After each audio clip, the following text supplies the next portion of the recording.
Hello and welcome to the Forest School Podcast. All right, lad.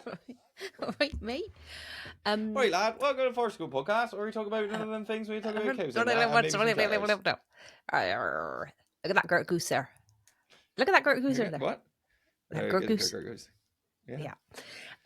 Listeners, this is part 2 because we haven't done a part 2 for a while, but this is part 2 of a chat that we had with Ruth Webb from the Lost Giants. And last week we spoke with her, and we just didn't finish all of the tangents and more, please. More of that injected into my veins about the folklore and the creativity and the community and the weird magical mischief, basically.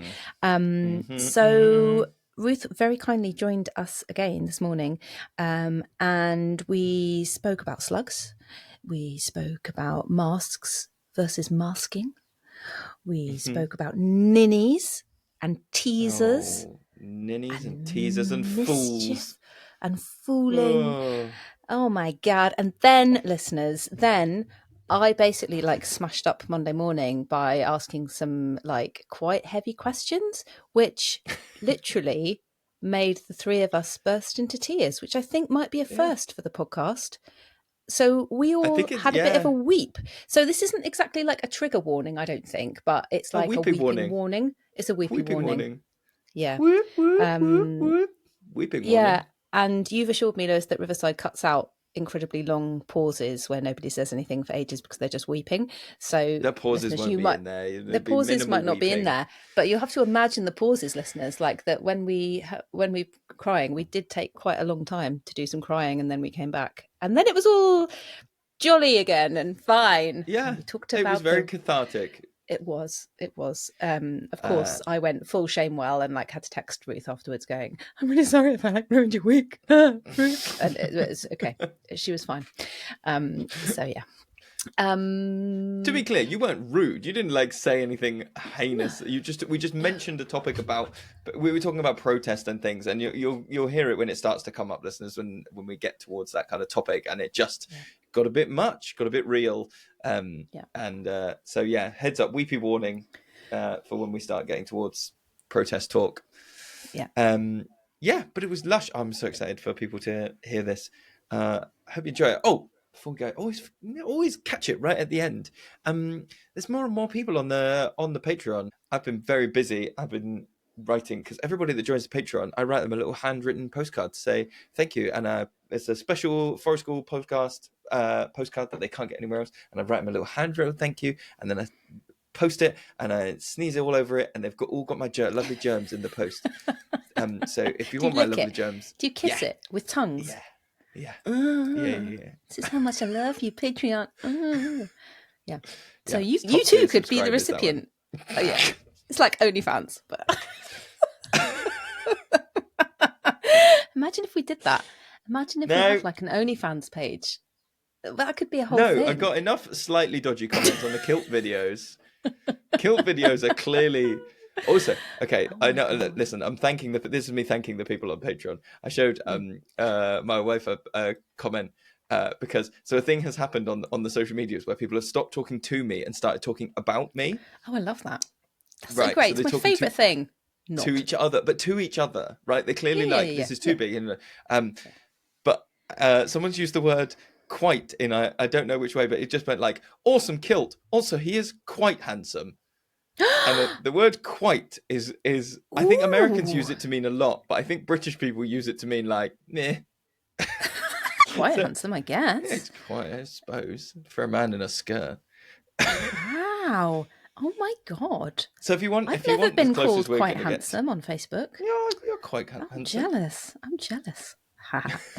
That's funny. If you want, see, man, you're getting closer and closer to OnlyFans. You're getting closer and closer. Go check out all the social media kilt videos. If you want postcards in the post and our eternal gratitude, go check out patreon.com/Forest School Podcast. If you want to hear some weeping, stay tuned and listen to the rest of this. Yeah, do.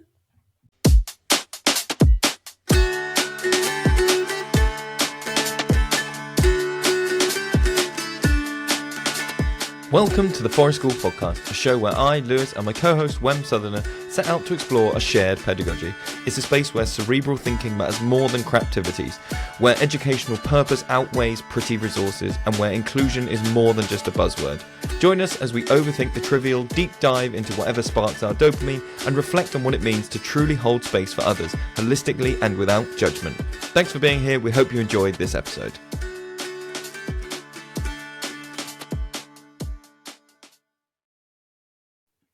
Do you think of slugs as a pet? Like, are they a pet or are they cohabitation? I mean, I think it doesn't really matter what the slug thinks, because when we're into the realms of having pets, it's all about us, isn't it? You know, I think if you think this is my pet, then it's your pet. Whether it cooperates with that is another matter.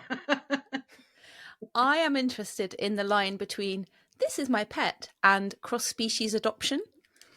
I heard this as a theory, and I was like, "Oh Okay, my go on. god!" It blew my Say mind. more things, when. Go Well, on. it was a podcast I was listening to about animals that adopt other animals, and it was, you know, like you see these little, oh, it's so cute, This they're like mother orangutan's got duck, a baby, a kitten, and yeah, that Okay. looked after, and everyone, and we're like, oh my god, that's so incredible that like an animal would take another animal and invite it into its family and like feed it and look after its needs and give it love and affection. And it's like, we adopt other species all the time. And it's like, oh my god, we do. And it's not a pet, you're adopting a different species anyway. Listeners, sorry, that was like the beginning of the podcast on a complete and utter tangent. At this point, we don't need to say sorry. I think if someone's 200, this is 219 episodes. If they're coming in now and they're like, "There's a tangent. This is off topic. What the hell's going on? This is not what I signed up for." Turn off. Go and watch something else. Listen to something else. Yeah. We're here with Ruth Webb again from The Lost Giants for part 2, because we just couldn't get enough chat about giants and beasts and folklore and activism and all the rest of it in one part. So we're here for part 2. And the reason we were just talking about slugs is because, Ruth, you were about to tell us about another thing that you're involved in with slugs, and I don't know what it is, so please will you enlighten me and the listeners? Go for it. Okay, so yeah, this is really exciting. So Wildcard, whose mission, I'm not sure if many people will have heard of them, but their mission is to approach mainly established organizations and get them to manage their land differently, either through rewilding or through other sort of conservation techniques. So they have this wonderful new campaign, which is called Ghost Woods. And this is all about the ancient woodland that will have been planted upon. So we're talking like, actually, are they still Forestry England or are they the Forestry Commission? Anyway, one of those guys, those guys who own the sites that were ancient woodland that will be marked down on maps, etc., and obviously are currently pine or larch or some sort of quick growing, apparently, tree. And so, yes, this project, this campaign that they are doing is to encourage that and to give support. And so they're making lots of sort of connections for, you know, the woodlands to be redeveloped. They have got Dame Judy Dench as their. She loves a tree. She loves a tree. She loves a tree. She does indeed, exactly. So, and hopefully she also loves slugs. And I'm not sure I want to go very far with this because I think it is a bit of a mystery. But basically, yes, there will be a giant. It may be a bit slug-like, and it will be being seen. We don't quite know exactly where they're going yet, but if anyone's interested, they want to look at Wildcard's website, they will be putting up a list of places of appearance where they will be going and campaigning for these beautiful ancient woodlands to come back to life. That's amazing. So, yeah. I know it's not going to be, but in my head I've taken this into, and it's now a full, you know, like a massive what's the things that spin round in the wind that people have in gardens? They're like Oh, spiral yes. things. Yeah. What you're making in my head is a 20-foot version of that, but it's two slugs. You know, when they hang down and they make more slugs, and Oh, it's the full penis coming out the head. You know, where they're all tangled up at the bottom. yeah, leopard slugs, absolutely. Yeah, yeah. Yeah. I mean, I think that if Dame Judy is involved, that's definitely the way forward. So what we made, You inspired quite us, Dame sexy. Judy. Amazing. We get so many more donations that way. Yeah, sex sells. What can you say? Especially slugs. Um, but Well, yeah, follow Wildcard, and then you can go and see the new beastie that has not yet been born. Is that going to be because over the this slug. summer? Yeah, Nice. yeah, Amazing. yeah. Um, Starting in about 2 weeks' time, I think. So yeah. Ruth, I'm gonna jump right back in from like where we were before, and I was desperate to start talking about a topic, but it didn't quite come to a natural thing. So I really want to like get your thoughts on. So we talk quite a lot in forest school circles about forest school being a space where you can unmask. I'm using all the air quotes in the world. Right, there we go. Right, I've got a nod of approval. You can unmask, and that you have this kind of inclusive space. And for lots of neurodivergent people, uh, unmasking is a very important thing. And there's kind of split views on whether masking is like a useful skill or whether it's something that people shouldn't be made to do. But obviously, this links so closely to the stuff we were talking about before about becoming the giants and becoming the beasties. How do you relate to that idea of like masking and unmasking in a Mm. kind of in a space like that? Oh, that is really interesting. Huh, I had never thought about those two being sort of butting up against each other. Um, Well, I don't think they butt, do they? Because they're if we are not to be like all woo woo, but like we're all wearing masks, we're yes. all doing a thing, and it made me think about when because you were talking about having a drama background, a theatre background, and Wem and I have talked before about like both having performance backgrounds before we came to forest school, and that being part of the like delivery is that you're putting on a performance. I think last time you used the word spectacle, which again I was like, oh, there's juicy language nuggets in here. Mm. Um, but yeah, do you find you have people relate to the mask, the becoming aspect of things? I mean, yeah, that it's certainly not for everybody mask work, but I, I'm very much maybe the word mask is slightly the problem. If we thought about it in terms of like slipping into another skin, like you put on clothes and sometimes you just put something on and you think, that's just not right for today. Just somehow, and it could be something you've worn like all the time and you just put it on, and you're like, no, not me today, and I think the way I think about masks is that we are changeable beings like weather, and these fixed points of being are sometimes something that comes. I mean, they do come from internal, but I think it often comes from external in terms of expectations of how we are going to be and Oh behave. yeah. And so, yeah. So the idea that you would, slip on your forest school skin as you're the child that's going to walk out of the door and you know where you're going and you know what's expected of you. I think quite a lot of them probably slip on their forest school skin and think, okay, today I'm going to be able to be that person, that I might not feel capable of being in school or Mm, in another environment. So, and I think there's a real true sense of self in that. And I think there's a real true sense of self in play, and play involves imagination, and play involves projection, and play involves inhabiting others mm, very often. So I think masks are just an extension of that imaginative play realm mm. we can all enter, but children enter There's something in regularly. there.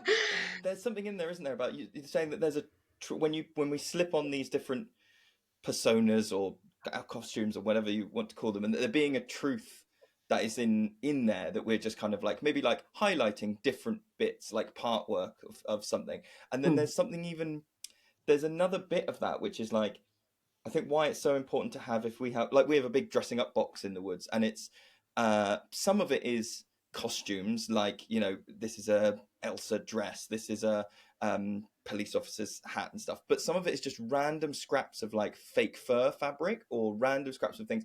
And like that idea that you can also slip into a persona that is like something non-human, something that is more than human, and that can also be true, that the mask, because if we think about masks, it's about, typically I think when people use masking, they're talking about like being a human persona, being like, I'm the person that works at the library, I'm the you know, Mm. I'm mum, or I'm you know, teacher today, or whatever else. But then the having the opportunity to be like, oh, I'm going to be something that is non-human at all, that's got to be valuable, right? Oh, absolutely.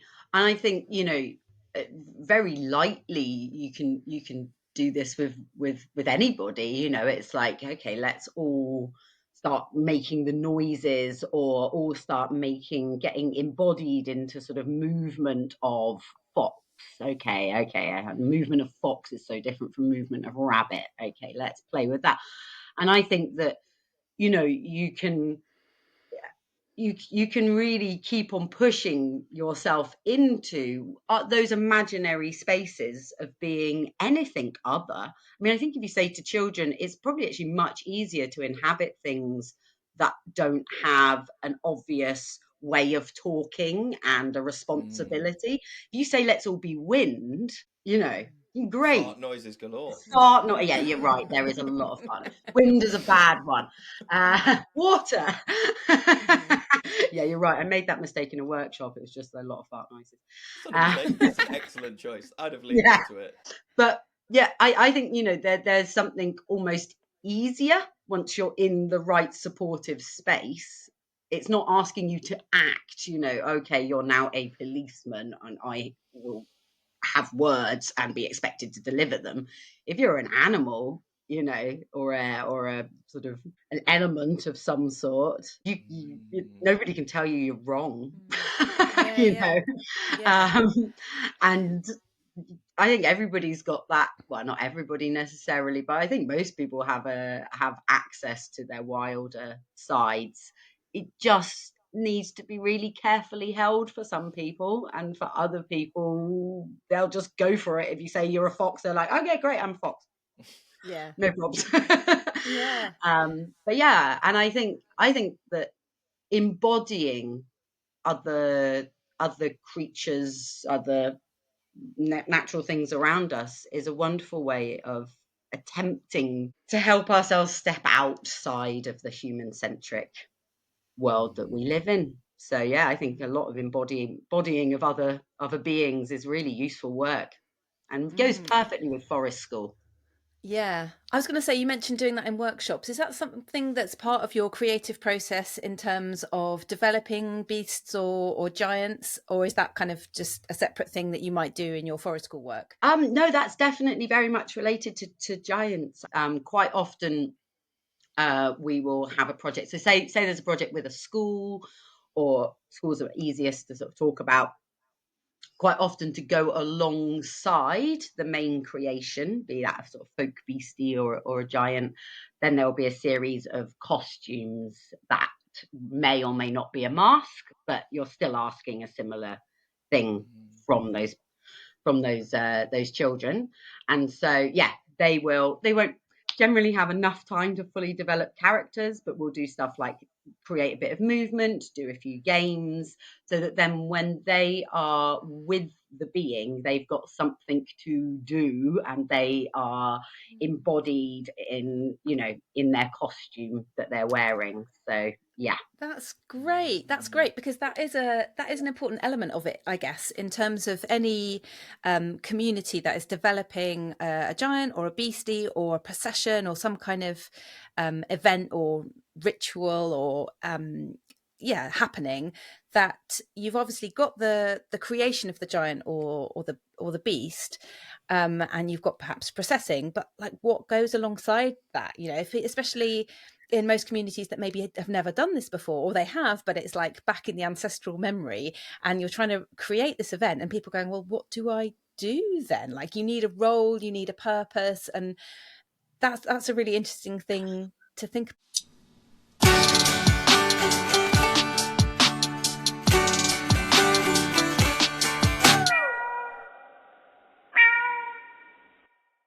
about. Yeah. So there's a tradition alongside giants. So you have your person who's inside the giant, who's either called a carrier or a dancer. I like the word dancer. So you're a giant dancer for the night. And then you'll have people who are around you that have a very specific role, which is to be your eyes and ears. And that's not just meaning to look out for you, but literally to give you the feedback of your surroundings that you won't be getting because you are so internal when you can't see. You know, it's very quite trancy space that you can get into when you're inside and you have that much sort of deprivation, yet a lot of noise happening around you. So it's quite an odd space that you get inside of. So traditionally you want people around you, and you want one person that's definitely very much with your safety in mind, you know, so that, okay, I'm definitely looking, is that tree, are you going to be able to have the dark, you know, are you going to be wide enough, etc., etc. But then you also want people that are you know, you've got something big that's here and you've got these small people here. You need something that flows backwards and forwards between the two, because otherwise we're into that realm of spectacle again. You know, what do you do when something very big comes to you and you're that big? You go, oh, hi, you know. Stare up in So, awe. oh, you're very big, you know, or you're a bit strange. What should I do with you? So having another being, and that can be a being in a mask, it can be a being in a costume, it can also just be a being that's welcoming and talking and sort of. So you want people that are go-betweens, that will bring you into that world. And there was a tradition, and well, there still is a tradition. Ninnies. Have you heard of ninnies? No. Well, only as an You, insult. exactly, you big ninny. But I don't actually know how bad an insult that is. I hope that wasn't terrible in your culture. Um, but, but yeah, so they have big heads. So they are the size almost of the giant. So they're kind of putting you as the small being into this position where you've then got something on top of your head, which is slightly more the size of the giant, which is up there. So you're kind of a go-between in some ways. You physicalized this idea, and they will be very much in a fooling kind of role as well. And I think having, so say you've got a bunch of children and they're all wearing masks, in a way they're in a fooling role, and that fooling role will help there be a culture around that giant that isn't just a spectacle watching. You know, Yeah. it's an invitation into a way of meeting them and setting the tone in which they And meet. when you say fooling, because some people won't know that term, can you give us a bit of a description about what fooling might be for people that are not in, you know? Welcoming in the ridiculous. I'm sure there's an official definition of fooling, but the way that I see it is, you're, as a fool, you're there to enlarge. You're not there to necessarily have jokes, to be sort of in performance mode. In this context, you're there to be a person who's really open to everything that's happening around them. You're like this amazing sponge, and you want to be that sponge that then squeezes at the point you go, oh, there's a game. Oh, there's somebody who looks like they want to be drawn in. Oh, fooling for me is like being extremely open, An just invitation of really, silliness. really wide, and just seeing game and play and plucking those little fruits and offering them to people and saying, hey, I've just seen a game here. Fancy it? Yeah. Feels a lot like for my style of forest school leading. I Yeah. mean, totally honest. I think fooling and forest school go very well together, definitely. Mm. And I think fooling in particular, and I don't think people, there may be lots of people who talk about this, but nature connection, I think fooling is a very direct link into nature connection. As soon as you're in Oh, play mode, you're right there. yeah. You That's can't be Can closed in play mode, can you? what it's about go on, man. I was just going to say, what about teasers? That is something I have heard of. And would that fill the same role as fooling, or is that separate and distinct? I mean, I think officially they're separate, yeah.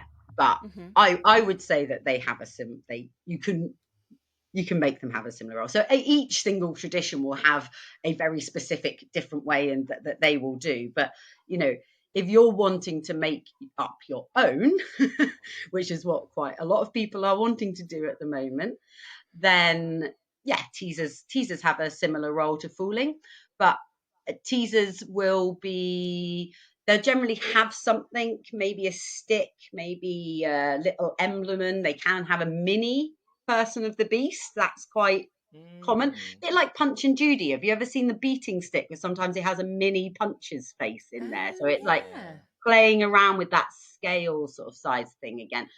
So yeah, teasers will be there. And I think the game there is quite often to do with ownership to some degree, and that relationship of pet animal, wild animal, human animal, other. So some teasing will be very much along the lines of I'm actually in control of this creature, Hmm. or I'm trying to corral this creature, or I'm trying to excite this creature. So you're in direct relationship to the being, Mm. the folk being that's there. And can I ask, because so a lot of the examples we've talked about with the giants and the beasts are in settings where like social justice or activism of one type or another is taking place. And those might also be topics or spaces where some people might feel like this is not a joking subject. You know, it feels irreverent to joke here or to be like, no, we're here for this very serious Mm-hmm. topic. So is that something then that you kind of, as a whatever the procession group is, do you like decide that beforehand and go like, hey, here's the line I think we should try and walk? Or, you know, is that something that people have, if you've ever seen it, like, Mm. have you ever seen it go like catastrophically, like, oh my god, that is complete like the wrong direction to have taken this, we need to pivot hard, you know? Thankfully not. I think yeah, I luckily, and you're now scaring me. Oh no. Luckily I Sorry. haven't had that experience yet. I really don't want to. That sounds awful. Um, yeah, you certainly don't want to undermine any issues with. I'm going to walk alongside the slug and tell slug reproduction facts to small Yes, children as loud as yeah, I can. yeah. I mean, I think that's perfectly appropriate. Oh, great. Um, Okay. but yeah, I guess that could happen. I would hope that, you know, through the design process, because, you know, let's be honest, it is a design process that we're going through. If you come to me, stroke us, so me and Amy Webb, my sister-in-law, who's the other side of the Lost Giants.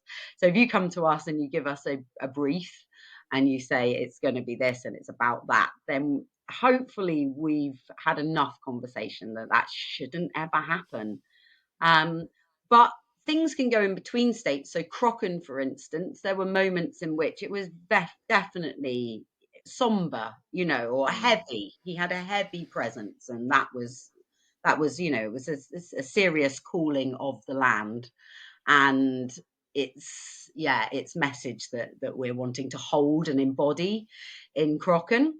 And then, you know, quite often that seriousness can then be broken, you know, and you mm, can enter from one state to another. And I think Crocken's probably the best example of us needing to do that, where, you know, you can hold procession very tightly for a small amount of time. I mean, obviously the people in XR are holding it tightly for extremely long amounts of time, you know, all of the red and the green and the mm, funereal processions. And that's an example of, they are, you know, this is a single track that they are walking, and they are going to, this is a Mm. long journey that they're mm. that they're attempting to physicalize. That's how I understand it. And I haven't worked with that. I guess maybe it's one of those, you pick your people, and we're slightly more on the humorous side. So that's that's who's come to us. But but I think you can move in between those states, and very often something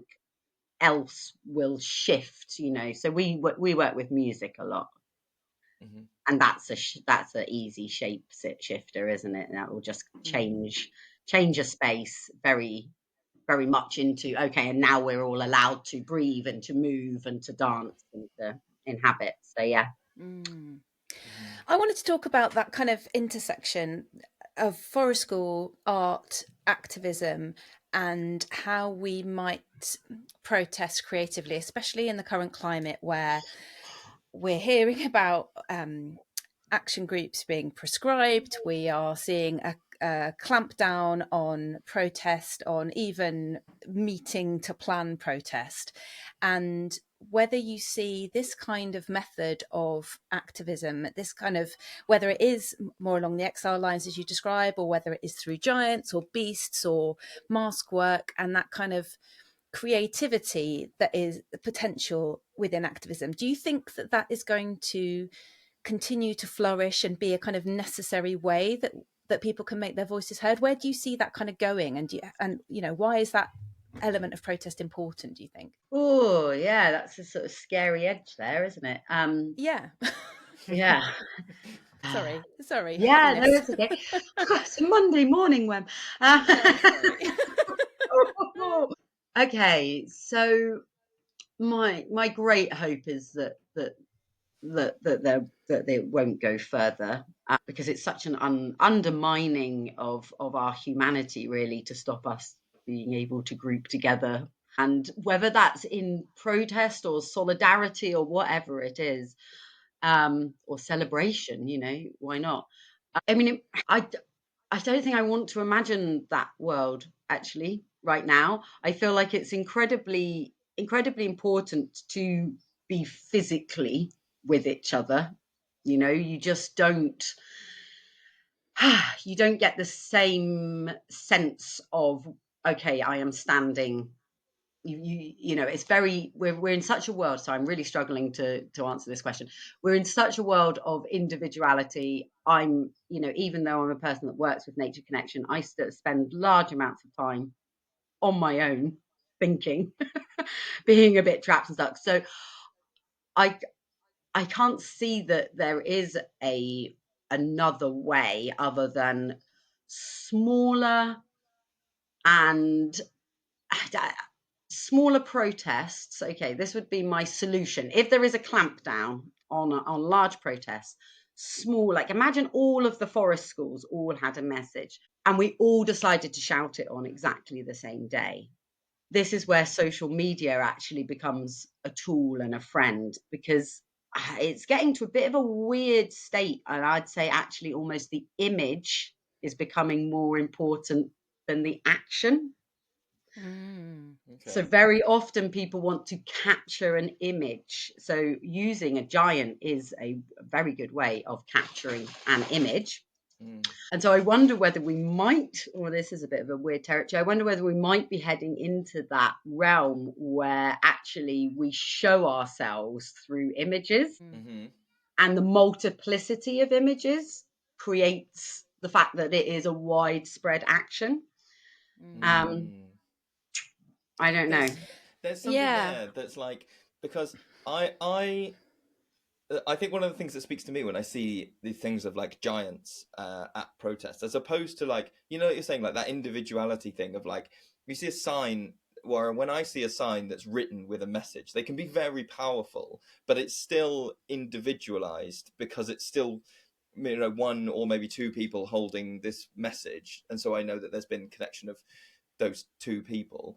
And I think one thing that is different about the image of these big artistic creations, and maybe when this is touching on what you were talking about, that like intersectionality thing, is like when people arrive for a protest that's like a one-day event, they're sharing an intention for that afternoon, for that day, and they may be very dissident in lots of other areas, or like unconnected in other areas, but for that day they've come together and they've done this one thing, but that has a limited amount of kind of lasting effect, as opposed to big artistic creations in their nature. When you see a finished giant, you know that there's been a community of people who've sat together for hours, and in those hours will have chewed through slightly difficult things and will have connected and will have like, it's like a, and that's got way more long-term ripples than just 10,000 people came together for one day.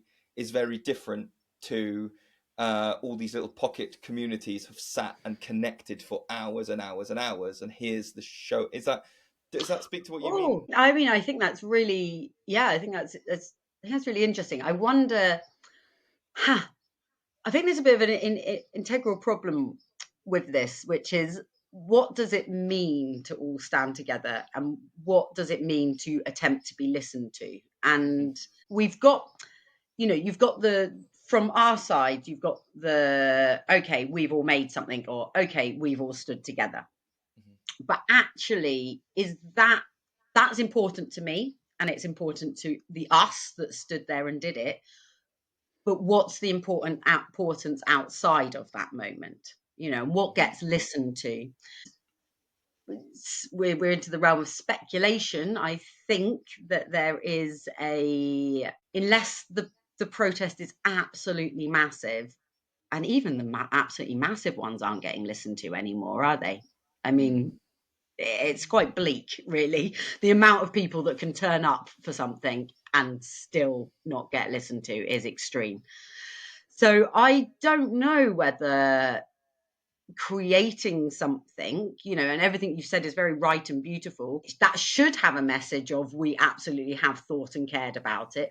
Whether that will read to anybody politically in that way, which is essentially the thing that you may be attempting to communicate, so I think we're quite often, we're in that realm of, rather than expecting change happening, we're in the realm of trying to vocalize and make our voice heard as much as possible. And I think at the moment there is an ear for communal effort and for connection of nature and folk. How long that ear will be open for, I don't know. So at the moment, it seems like an extremely good way of communicating, because the major newspapers are really interesting. The beautiful curlew who walked across the moors up north. They took a photo and they put him right in there. So at the moment, yes, I'd say it's very, very worth doing. I don't know how long this little bubble will last for, Yeah, that's what I was trying to think, with my original question, in terms of this hopefully being a hopeful way to, I don't know, navigate the current climate, in terms of, you might get a very different response if you, obviously, like, there are a lot of people bravely performing direct action, and that is making the headlines, and that is getting people talking, and all the rest of it. But it's also provoking a very, obviously, negative response from a lot of media, from a lot of people. Whereas a giant curlew or a giant crocken, it's quite hard to kind of paste that. I mean, is it? I hope that it's hard to paste that label. Finish that sentence. To paste that label of like, oh God, these people, what do they even think they're doing? Like, either it's a waste of time, or they're antisocial, or they just need to wake up, or they're terrorists, or whatever. Do you think it's harder to do tribalism with non-human entities when it's humans? Does that tribalism thing kick in a bit more of like, well, they don't look like me, or they're not behaving in the way that I would, whereas the more than human and the artistic things give us like more space? Oh, cool. It's a lot for a Monday. I'm just going to It's shake a lot a of minute money. because I think it's got to go both ways. Like, for those that it has meaning for, that any form of creation has meaning for, that they're interested in something beautiful And then I think you've managed to get around that problem that we have with direct action. There is this sort of this route, the artistic thing, but there are absolute ton of people that something artistic will instantaneously put them off. It's like, and straight away you can be into that realm of, a bit of a waste of time. Yeah. What are these idiots doing? I don't think it's totally straightforward. We had there's just this like tiny little thing that happened in my ear when we were protesting not protesting, sorry, we were celebrating with Crocken in Cornwall. And BBC Spotlight came, and it was great. I mean, they gave us like 10 minutes. It was really generous slot that they gave, and it was absolutely wonderful. But she very specifically said, and they are celebrating, it was something like, and they are celebrating like the Dartmoor folk. And it was definitely like, look, this is how these guys do it, and we're kind of witnessing that and capturing it. And I looked and I was like, yeah, I can really see why you're doing that. We're wearing strange costumes and there's a big giant.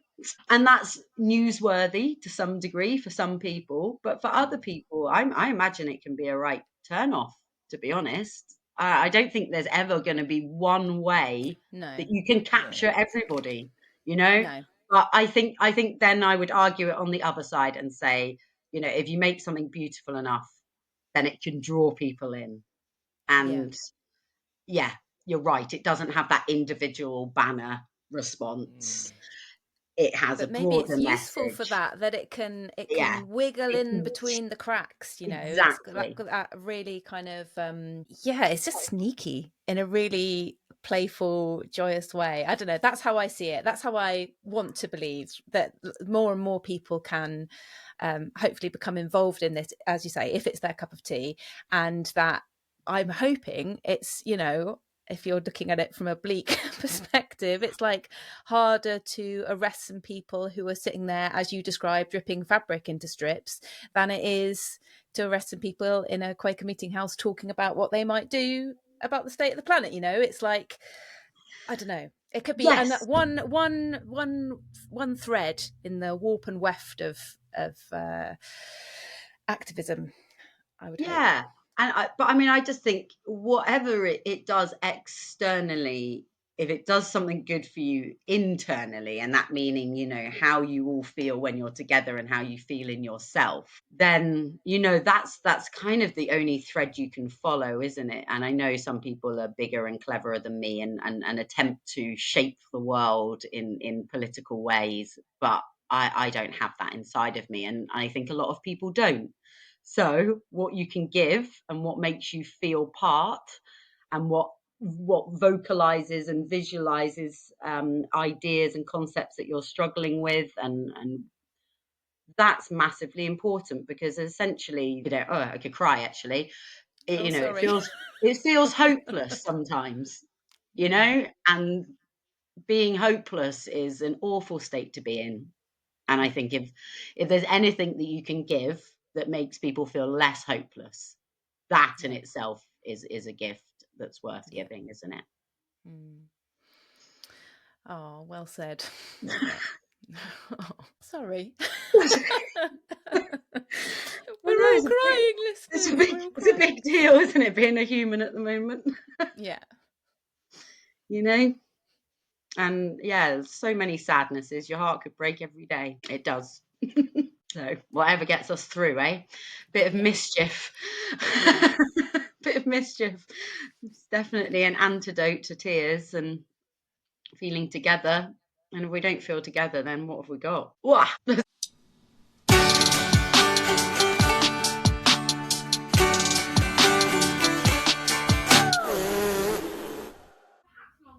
Hey, it's Lewis from the future. We had a slight technical error right here because we all got a little bit weepy and it completely cut me off. But the question that I just asked to Ruth when we jump back in is how does it feel when she sees the ripples of her work, of her influence going out into the community and seeing other people make giants? And what is that experience like for her? It feels so good. Okay, I've got one example. Well, yeah, multiples, but I've got one which is super cute. So there is now how old would he be now? 8 years, 8-year-old boy who lives in my hometown of Lostwithiel.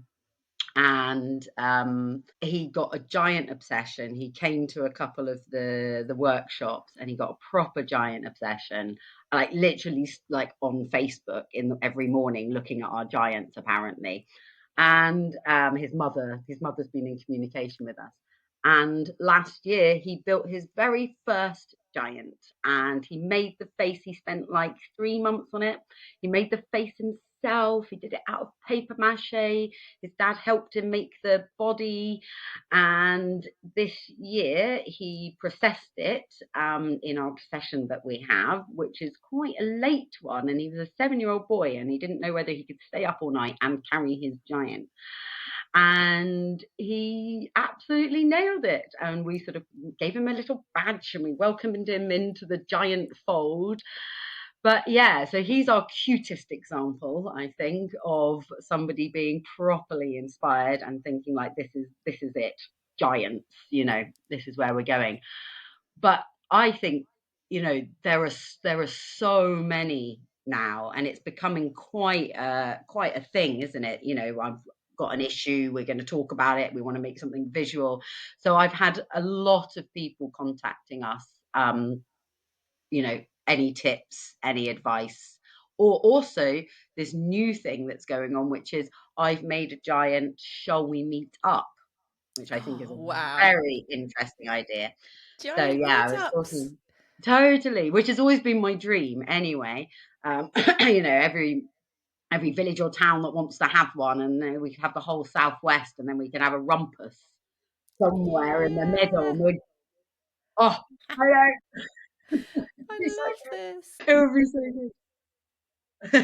Yeah. Oh my gosh. Yes, but please. yeah, we're talking about a meet-up between oh goodness, what's her name now? The beautiful river being, the river, is it the River Wye? Names are not my friend. Damn it, what's her name? She's got a lovely name. Anyway, we're talking about her and Crocken having a powwow, seeing if they can put the words right. So yeah, so that's another lovely thing which is starting to bubble up. But yeah, I think the zeitgeist / us. I think the zeitgeist might be doing more of it, to be honest. And Amy on our fantastic socials, that's all down to her. I think it is, it's really rippling out, and people are really wanting to make and create. So yeah. Can you remind our listeners, so we've mentioned the zines that you guys have produced with lots of giant making tips. Where can people find those if they want to buy them?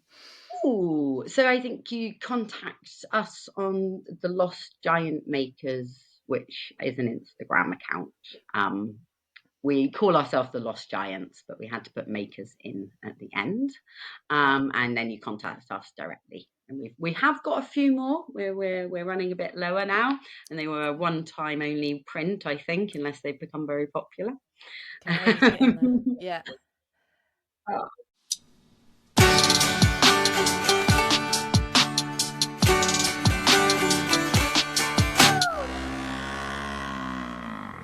We were hoping to basically, I'll let you in on our secret. So there are already several giants. There's Bolster. Oh, that's my parents' tune that they wrote for the giants. John and Francis Webb, legends. Yeah, they played it on the gaita bagpipes, which are Spanish bagpipes. Anyway, so many sidetracks. But yeah, our hope was by telling some of the tales of the other Cornish giants would be like, maybe some of you guys out there would like to make a Tor and Tavy or a Udolf the giant. So yeah. But there are already quite a few giants out there in Cornwall. There's been a longer tradition in Cornwall, I think, than there has been in other places. So I looked up the Salisbury giant after we spoke about that last episode, and I was telling my partner about it, who grew up closer to Salisbury than me, and his parents worked there for years and years. And I brought it up and I said, look at this. Do you know what this is? It's ancient giant that Ruth told me about, and he was like, "Oh my god, I've seen that loads of times." And it, like, he said, it just, like, I just saw his face, and he was like really moved. He was like, "I saw that as a child. Oh my god, it was like spooky, but like familiar, but like, you know, it came out every year or whatever on the market square." And he's just like, "Oh my god, I remember that," and just being kind of terrified and enthralled by it. And it still had that power over him now, you know. It was so Oh, funny. Yeah. brilliant. He was like, "I know that guy. I know that guy." I wonder if he Yeah. also had a bit of an interaction with Hobnail. He's a Oh little yeah. with a real. He's got a hodden horse that accompanies him. Yeah, but I think you're really onto something there. I just think that we've manifested, like, just giants may be a relatively new manifestation of this, but I mean, bloody giant stories. I mean, come on, we have been utilizing this for history, haven't we? And whatever they represent, whether they're the best of us, the worst of us, nature, you know, other nations, they manifest in lots of different ways in folk tales. You know, this idea of scale, and I know all of these things are different. You know, the idea of the chalk markings that they make on the hills, chalk pictures, and obviously in other countries they've got vaster, more impressive ones possibly.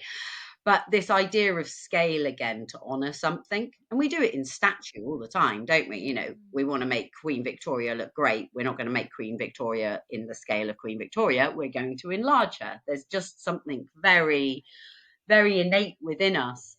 So I think, yeah, I think in a way, like, the work that I see that we're doing, and this is going to possibly sound a little bit pompous, I really hope it doesn't, but what I would like to do is, I would like, in all the different ways, whether that be in activism, whether that be in folk, it's about working with people and allowing them to remember that this is in existence and that this is okay, because it is, and it's across the world.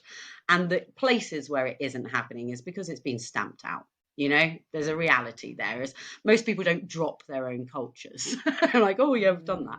You know, there will have been something that has led people to stop celebrating, stop protesting, stop rituals, stop whatever that thing is. And, you know, mask and giants and other beings, that's their world, you know. So in a way, in a very small way, what we're attempting to do is to stop that sort of, ha, it's Morris dancers, ha, it's a weird giant, you know, which is a scared response, isn't it, of the other. Oh, there's something weird. Ugh, weird things are bad because being normal is good. There's rules. And it's Yeah. vulnerable. Like, It's vulnerable to I'm care about things. It's oversimplifying, but vulnerable to, you know, be interested and be passionate about things.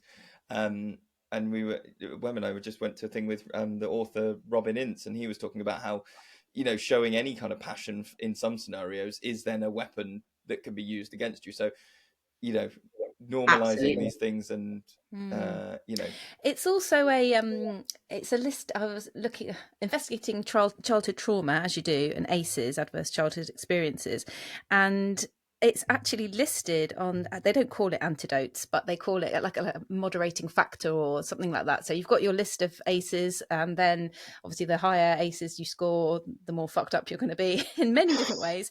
But then there's literally a list of bullet points of kind of moderating factors. Is like, yeah, you might have experienced this trauma, but if you had, for example, some of them are quite straightforward, like an adult who loved you and respected you and listened to what you had to say, whether that's a teacher or whoever. And one of them is literally something like participation in community events and celebrations. That's literally on the list of moderating factors for trauma. So, you know, it's not little. It's not a small thing that we're engaged, that if we choose to engage with it, that in whatever way, it's not tiny. It can be flipping profound. So yeah. Yeah, and we know culturally we're trying to find our way back to that, aren't we? And we know we've been looking at other cultures and borrowing, sometimes completely taking, but it depends which ways people going, but taking ideas for ritual and how we can recreate those things ourselves. And I really love this. I think I think we're missing some of the mundanity slightly. We're having to take it all quite seriously at the moment because we don't have any, and we really want it, and it, it's very powerful and important, and people have these very, very, very meaningful experiences going through rituals or these sort of slightly more sort of set community things that we can do together. And I had some friends that were out with the bushmen, and they were all going on their walk, and they were going to do this ritual with the cow, and we're going to kill the cow, and obviously we're going to eat the cow at the end. And they about a day through, and they were like, so when's the ritual going to start? And they were like, what are you on about? It's all the ritual. We're like walking to go and get it. We're having chats, might sing a song, then we're going to do the next part, and there'll be light ritual within it, but it wasn't like this serious, and then we have set stones and an intention, and we all step into the space, and then we did it.